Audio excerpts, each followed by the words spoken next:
In negotiating, 80% of the concessions will come down in the last 20% of the time available to negotiate. It's very clear when I do the workshop sessions in our all-day and two-day negotiating workshops that I have one particular workshop. I know that I give them 15 minutes to resolve this particular problem, and we time it. And I can walk around the room and I can see that not much is happening during the early stages of this negotiation. Then I start saying, okay, you have 2 minutes left and you must resolve this negotiation. A minute and a half left, 1 minute left, 30 seconds. And all of a sudden I'll see all these people coming together and making compromises and resolving the issue, because under time pressure, people become more flexible. What does this tell you? This tells you don't reveal your deadlines. If you have a deadline, don't let the other side know. Let's say that you've flown to Dallas for a business meeting and you have a return flight booked at 6 o'clock that evening, and you have every intention of resolving the matter and catching that flight. Don't let the other side know about your reservation. Planes fly every hour out of Dallas. You can catch a later one. You can stay over until the next day. You will stay there until the matter gets resolved, because if you don't do that, if you don't have an open-ended time frame, you'll find they're pushing you against that time frame, doing all the negotiations at the very last minute. Some of my students have told me horror stories about negotiating in Japan, where they will be met in a limousine at the airport. They may be there for a week to resolve this issue, and the Japanese hosts are very gracious and very kind, and they'll take them out to play golf and for dinner in the evening, and which is something the Japanese like to do because they want to get involved with the personalities in the negotiation. They're much more relationship-based than we are as negotiators.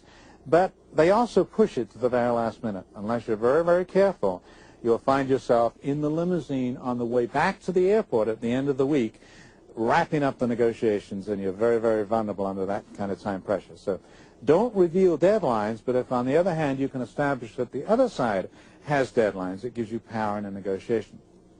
Now, you can have a situation where both sides are approaching the same time deadline. A simple example of that would be you lease some of your business property, and the lease is up for renewal on September the 1st. And you hear about time pressure, and you think to yourself, hey, that sounds great. I think what I'll do is I'll wait until the very last minute to renew this lease. That'll put the landlord under the most time pressure to find a replacement tenant, and I'll do better that way. And then you think about it, and you say, well, wait a minute. What's the difference between that and the landlord deciding that he will not renegotiate the lease with me until the very last minute, putting me under the most time pressure to find a new location? So we're both under the same time pressure. We're both approaching the same time deadline. Who should use time pressure? Who should avoid it? The answer to that is that the side with the most power in the negotiation can use time pressure. The side with the least power should avoid time pressure. Well, who has the most power in a negotiation? The answer to that is the one that with the most options has the most power. Options give you power in a negotiations. So you might take a piece of paper and draw a line down the middle, and on the left-hand side of the line you put my options in the event I'm not able to renew this lease. How difficult is it going to be for me to find a new location? How expensive is it going to be? Or maybe I can find one for less money. How hard is it going to be to move the telephones and change the addresses on the letterhead and so on? What are my options? On the other side, you draw the landlord's options. How specialized is this property? How difficult will it be for this landlord to find a new tenant? So you list the landlord's options on the other side. Now you've got to do one more important thing. You've got to realize that you always think you have the weaker hand in the negotiations, because you know about the pressure that's on you, you don't know about the pressure that's on them. So you've got to compensate for that. But having done that, if one side clearly has more options than the other side does, they're the one that can use time pressure. The side with the least options has the least power. They should avoid time pressure and negotiate way ahead of the deadline. Another thing about time pressure is that the longer you can keep people in a negotiation, the more likely you are to get what you want. The next time you're in a negotiation, you're thinking, oh, I don't think this is ever going to go together. Oh, they're never going to come around to my way of thinking. I've got to make some concessions to put this together. I want you to think of the tugboats out in the Hudson River in New York. That tiny little tugboat can move that huge ocean liner around if it does it a little bit at a time. Now, if it backs off and tries to force the ocean liner around, is it going to get anywhere? It's not going to get anywhere. Some people negotiate like that. They get all frustrated, they reach an impasse in the negotiations, they back off, and they try and force the other person to change their mind. Very rarely is that effective. Nudge people around a little bit at a time, you can get them to change their mind. But there's a big caveat here, and the caveat is that the same time pressure is working on you, too. The longer you're in the negotiation, the more likely you are to make concessions to them. You've really got to watch for this, otherwise you'll find yourself giving away all kinds of things you didn't intend to give away. You may have flown out to San Francisco for a big negotiation. You're there at 8:30 in the morning. You're bright, you're fresh, you're eager to get the negotiation settled, but it doesn't go as well as you hoped it would. And the morning drags on, and you break for lunch and you come back in the afternoon, drags on, you're still not reaching agreement. You break for supper, you come back, and the evening drags on. Now it's 10 o'clock at night, and unless you're very, very careful, you will make concessions to them that you would not have made at 8 o'clock that morning, and you will regret having made when you wake up the next morning. Why? Because your subconscious mind is saying to you, oh, I can't walk away from this after all the effort I put into this. I can't walk away empty-handed from this when I spent all this time and money on this. You should walk away if it's not the right thing to do.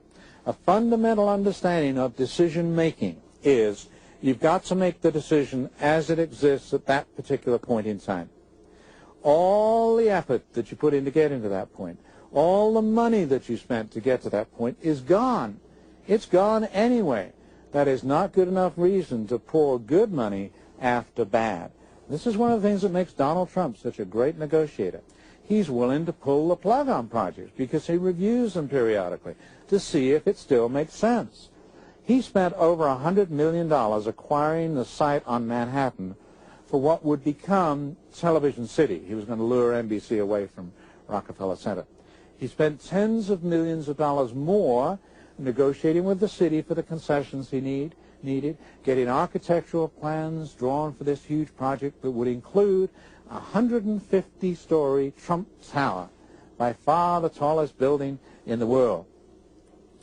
But then he's ready to go ahead with the project, and he takes one more look at it and says, wait a minute, this is not a good deal at this particular point in time. It was a good deal a month ago, 6 months ago. It was a terrific deal 5 years ago, but it's not the thing to do right now. And in spite of all the ego attached to this Trump Tower, tallest tower in the world, he pulled the plug on the project.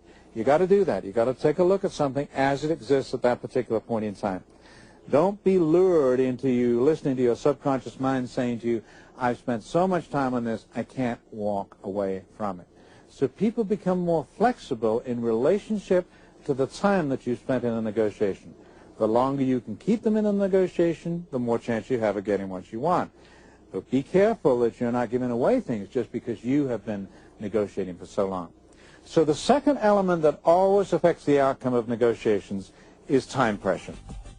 If this clip was of any interest to you, I recommend that you watch the full-length program that has a ton of information that will help you improve your negotiating skills.